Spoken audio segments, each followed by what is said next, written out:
എങ്ങാണ്ടോ ആരോ എവിടുന്നോ കൂക്കി വിളിച്ച് പറഞ്ഞ കാര്യമല്ല. ഡിജിറ്റൽ എവിഡൻസുകളാണ്, സ്ക്രീൻഷോട്ടാണ്. ആ സ്ക്രീൻഷോട്ട് എവിടുന്നാണ് ആദ്യമായിട്ട് പുറപ്പെട്ടത് എന്നിടത്ത് പോലീസ് അന്വേഷണം എത്തിയിട്ടുണ്ട്. അത് റബേഷ് രാമകൃഷ്ണൻ എന്ന് പറയുന്ന ഡിവൈഎഫ്ഐയുടെ വടകരയിലെ പ്രാദേശിക നേതാവാണ്. അദ്ദേഹം അവിടുത്തെ ഒരു എയ്ഡഡ് സ്കൂളിലെ അധ്യാപകനാണ്. അവിടം വരെ പോലീസ് എത്തിയിട്ടുണ്ട്. പക്ഷേ അത് എവിടുന്നാണ് ഒറിജിനേറ്റ് ചെയ്തത് എന്ന് കണ്ടെത്താൻ പറ്റുന്നില്ല എന്നാണ് പോലീസ് പറയുന്നത്. ഇങ്ങനെ കേരളത്തിലെ ഏതെങ്കിലും സ്ഥലത്തൊരു പോലീസ് പറയുന്നുണ്ടെങ്കിൽ അവർ വേറെ പണി നോക്കണമെന്നേ അവരോട് പറയാനുള്ളൂ. കാരണം ഇത്രയും കൃത്യമായ ഡിജിറ്റൽ എവിഡൻസ് ഉള്ള ഒരു കാര്യം അത് എവിടുന്ന് ഒറിജിനേറ്റ് ചെയ്തെന്ന് കണ്ടുപിടിക്കാൻ പറ്റുന്നില്ലെങ്കിൽ ഈ സൈബർ പോലീസ് എന്നൊക്കെ പറയുന്ന സംവിധാനം പിരിച്ചുവിടുക. അല്ല, അവർ വേറെ എന്താണ് മരച്ചീനി നടാൻ പോകുന്നതാണ് അവർക്ക് നല്ലത്. അപ്പോൾ ഇത് നിശ്ചയമായിട്ടും നമുക്കറിയാം CPMൻ്റെ രാഷ്ട്രീയ തീരുമാനമാണ്. പ്രതികളിലേക്ക് എത്തേണ്ടതില്ല, പ്രതികളെ അന്വേഷിക്കേണ്ടതില്ല, പിടിക്കേണ്ടതില്ല എന്നുള്ളത്. അപ്പോൾ ഈ പറയുന്ന കാഫിർ സ്ക്രീൻഷോട്ടിന് പിന്നിൽ പ്രവർത്തിച്ച ആളുകൾക്ക് കവചമൊരുക്കാൻ വേണ്ടിയിട്ടാണ് കഴിഞ്ഞ കാലത്ത് ഭരണകൂടവും പാർട്ടിയും എല്ലാ സംവിധാനവും ഒത്തുചേർന്ന് പ്രവർത്തിച്ചത്. നമുക്കറിയാം ഈ രമേശ് രാമകൃഷ്ണനെ സ്റ്റേജിലിരുത്തിയിട്ട് ഡിവൈഎഫ്ഐയുടെ അഖിലേന്ത്യാ പ്രസിഡന്റ് AR റഹീം വടകരയിൽ വന്ന് പ്രസംഗിക്കുന്നുണ്ട്. ഈ മനുഷ്യനെ വേദിയിലെത്തിയിട്ടാണ് ഷാഫി എന്താണ് ഏറ്റവും പോയിസണസ് ആയിട്ടുള്ള രാഷ്ട്രീയ പ്രവർത്തകനാണ് ഷാഫി എന്ന് ഇങ്ങനെ പ്രസംഗിക്കുന്നത്. അപ്പോൾ അന്ന് തന്നെ ഇദ്ദേഹം ഒരു എയ്ഡഡ് സ്കൂൾ അധ്യാപകനാണ്. ഈ മനുഷ്യൻ പിള്ളേരെ പഠിപ്പിക്കാൻ യോഗ്യനല്ല, ഇങ്ങനെയൊക്കെ നടപടി എടുക്കണമെന്ന് വെച്ചാൽ പൊതുവിദ്യാഭ്യാസ വകുപ്പിന് പരാതി പോയിട്ടുണ്ട്. അതിലൊരു അന്വേഷണമോ നടപടിയോ ഒന്നും ഉണ്ടായിട്ടില്ല.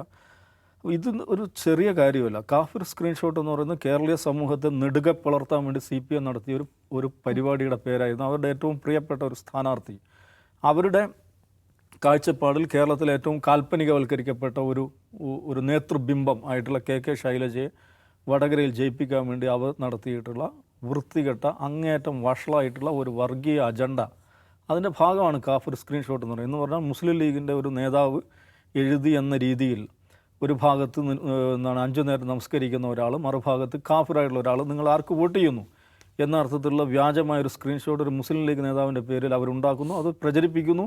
അവരുടെ വാട്സപ്പ് ഗ്രൂപ്പുകളിൽ വരുന്നു. പിന്നെ പോരാളി ഷാജി പോലെയുള്ള ഗ്രൂപ്പുകൾ അത് കൈമാറുന്നു. KK ലതിക എന്ന് പറയുന്ന മുൻ MLA, CPMൻ്റെ സംസ്ഥാന തലത്തിലുള്ള നേതാവ്, അവർ ആ സ്ക്രീൻഷോട്ട് സ്വന്തം ഫേസ്ബുക്ക് വാളിലിടുന്നു. എന്നിട്ട് മതേതരത്തെക്കുറിച്ച് ഗീർവാണ പ്രഭാഷണം നടത്തുന്നു. ഇതൊക്കെയാണ് പരിപാടി. അവിടെ നടന്ന തെരഞ്ഞെടുപ്പിൻ്റെ അവസാന ഘട്ടത്തിൽ പലപ്പോഴും ഈ രീതിയിലുള്ള വർഗീയ അജണ്ടകൾ മലബാറിൽ, പ്രത്യേകിച്ച് കടത്തനാടൻ മേഖലകളിൽ CPM എടുക്കാറുണ്ട്. അതിൻ്റെ തുടർച്ചയിൽ സംഭവിച്ചൊരു കാര്യമാണ്. പക്ഷേ അതിനോട് അങ്ങേയറ്റം നിസ്സംഗമായ സമീപനമാണ് പോലീസ് സ്വീകരിച്ചത്. അപ്പോൾ അത് പറ്റില്ല. ഇതിൽ അന്വേഷണം കൃത്യമായി നടത്തി പ്രതികൾക്കെതിരെ ശിക്ഷാ നടപടി സ്വീകരിക്കണം. അതിനായിട്ട് സ്പെഷ്യൽ ഇൻവെസ്റ്റിഗേഷൻ ടീം രൂപീകരിക്കണം എന്നാണ് കുറ്റ്യാടി MLA ആഭ്യന്തരമന്ത്രിക്ക് നിവേദനം നൽകിയിരിക്കുന്നത്.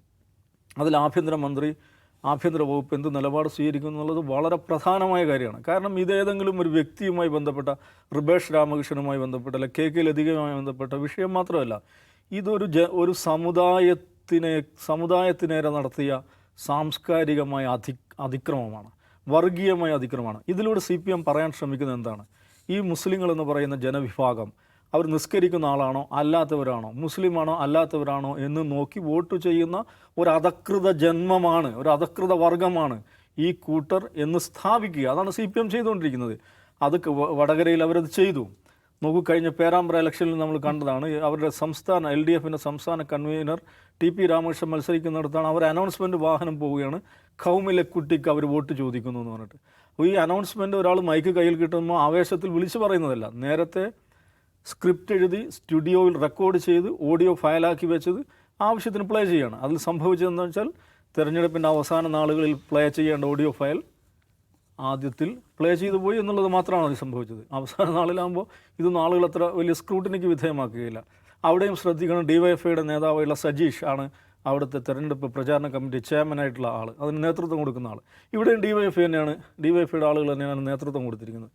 ഇനി ഇതെല്ലാം കഴിഞ്ഞ് തെരഞ്ഞെടുപ്പിൽ ഈ വൃത്തികെട്ട വർഗീയ അജണ്ട പടലം തകർന്ന് തരിപ്പണമായതിനു ശേഷം ഇവരുടെ കണ്ണൂർ ജില്ലാ സെക്രട്ടറി എന്താണ് പ്രസംഗിക്കുന്നത്?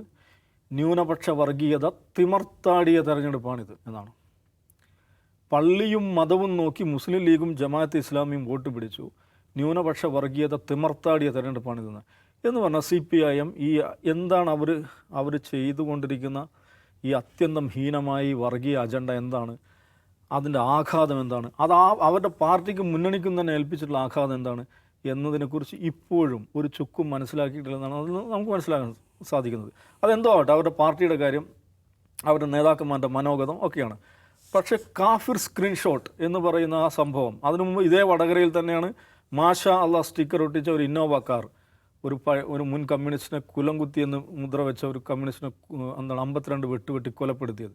അപ്പോൾ ഈ സമീപനമുണ്ട്, CPIM-ൻ്റെ ഈ സമീപനം, ഇതൊരു ജനതയ്ക്ക് നേരായ അതിക്രമമാണ്. ഇതൊരു സമുദായത്തിനെതിരായ അതിക്രമമാണ്. ഇത് അങ്ങേയറ്റം ഒരു വ്യക്തിയെ ആക്രമിക്കുന്നത് പോലെയല്ല, ഒരു ജനതയെ പൈശാചികവൽക്കരിക്കുന്ന, ഒരു ജനതയെ, ഒരു സമുദായത്തെ ഡീഹ്യൂമനൈസ് ചെയ്യുന്ന, അവരെ ഏത് നിലക്കുള്ള ഹിംസക്കും വിധേയമാക്കാനുള്ള ഒരു സാംസ്കാരിക പരിസരം അത് സൃഷ്ടിക്കാൻ വേണ്ടി നടത്തുന്ന ബോധപൂർവമായിട്ടുള്ള പരിശ്രമമാണ്. അപ്പം അത് ഗുരുതരമായ കുറ്റകൃത്യമാണ്, ക്രിമിനൽ ഒഫൻസാണ്. അതിൽ നടപടിയെടുക്കുക എന്നുള്ളത് ഉത്തരവാദിത്ത ബോധമുള്ള ഭരണകൂടത്തിൻ്റെ ചുമതലയാണ്. അതവർ ചെയ്യുന്നില്ല എന്നാണ് അതിൻ്റെ അർത്ഥമെങ്കിൽ അവരും ഇതിൻ്റെ ഭാഗമാണെന്നുള്ളതാണ്. ഞാനിത് പറയാൻ കാരണം, ഈ വിഷയമുണ്ടായപ്പോൾ ഇത് നോക്കൂ, ഇത് കോൺഗ്രസ് നേതാവായിട്ടുള്ള ഷാഫി പറമ്പലിനെ പരാജയപ്പെടുത്താൻ വേണ്ടിയിട്ടാണ് ഈ സ്ക്രീൻഷോട്ട് ഇറക്കിയിരിക്കുന്നത്. പക്ഷേ കോൺഗ്രസ് നേതൃത്വം, പ്രത്യേകിച്ച് കോഴിക്കോട്ടെ കോൺഗ്രസ് നേതൃത്വം, കോഴിക്കോട്ടെ DCC, അവർ അങ്ങേയറ്റ തലംഭാവി വിഷയത്തിൽ കാണിച്ചിട്ടുണ്ട്. ഇതുമായി ബന്ധപ്പെട്ട നിയമ നടപടികളുമായിട്ട് എപ്പോഴും മുന്നോട്ട് പോയിട്ടുള്ളത് ആരാണ്?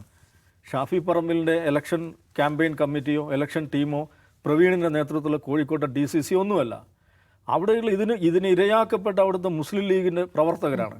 അവർ വിദേശയാത്ര പോലും ചെയ്യാൻ പറ്റാത്ത വിധം പാസ്പോർട്ട് പോലീസിൻ്റെ കയ്യിൽ, ഞാൻ മനസ്സിലാക്കി ഇപ്പോഴും ആ കാസിം എന്ന ആളുടെ പാസ്പോർട്ട് പോലീസിൻ്റെ കയ്യിലാണ്. അവൻ്റെ സാധാരണ ജീവിതം തന്നെ ഇല്ലാതാക്കപ്പെട്ടു. അപ്പോൾ ഇതിനെതിരായുള്ള നിയമ നടപടിക്ക് ആയിട്ട് മുന്നോട്ട് പോകുന്ന അവിടുത്തെ പ്രാദേശിക ലീഗ് പ്രവർത്തകരാണ്.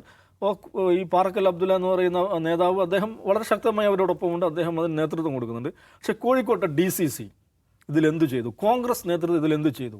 പ്രവീൺ എന്തു ചെയ്തു? ഷാഫി പറമ്പിൽ എന്തു ചെയ്തു? ഈ ചോദ്യം അവിടെ ഉണ്ട്. അങ്ങേയറ്റത്തെ നിരുത്തരവാദപരമായ അലംഭാവ സമീപനമാണ് അവർ സ്വീകരിച്ചത്.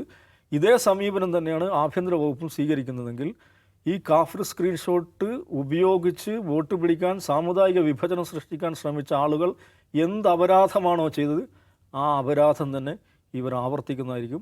അതിൻ്റെ പേരിൽ അവർ ചരിത്രത്തിൽ ചോദ്യം ചെയ്യപ്പെടും.